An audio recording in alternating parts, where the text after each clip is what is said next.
నీకు తోడు పోయినాడు కొడుకు, నాకు తోడు పోయినమ్మ అత్త పోయినారు. మంచి బిడ్డను చేసుకొని వచ్చినారు.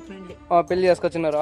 చేసుకొని వస్తే ఆ బిడ్డను ఏమేగాని ఇంట్లో ముట్టుకొనేది, తన్ని చేతులు దాని చేతల మీదనే పెట్టేదట. ఎవరు?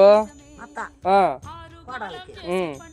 సరే ఏమయ్యా అంటే మొగుడిని అడిగితే ముందు వాడు పానీ కానీ ఆ అమ్మ బతుకట్టాడితే అవి ఉంటే అన్నాళ్ళు ఉండాలి కానీ ఉండే తినచ్చు కానీ మనము అని చెప్పినాడంట. సరే కానీ లేనిందంట. పాపం మా పాప ఇటు నిండు కుట్టాలు ఉండదంట. సరే ఏమి తినాలనిందంట, అత్తిరాసాలు తినాలనుకునిందంట. అత్తిరాసాలు సంక్రాంతి పండగ వచ్చింది, చేసింది ఓ బాణకేసి పెట్టిందంట. అత్తిరాసాలు అత్త వేసి పెట్టిందంట.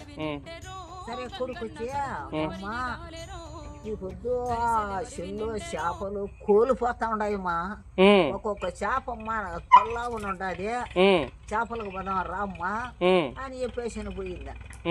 తొడుకొని పోయినాడంట. ఇంకా తినో నువ్వు అని చెప్పేసి పోయినాడంట. సరే బాగుంది దించుకునిందంట.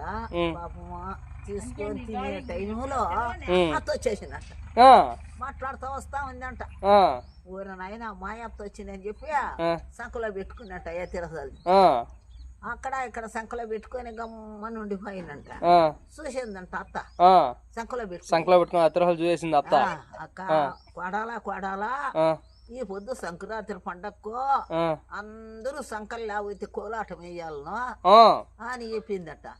అయ్యో రామా, సంకలు లేకపోతే కోలాటం వేస్తే తిరాసాలు బయట పడిపోతాయి, నేనేం చేసినా భగవంతుడా అని ఆ అమ్మ దిగులు పడిందంట. సరే అలాగనా ఎప్పుడు ఉండదనైనా పండగ అని చెప్తా ఉంటా. అంతేలేనా.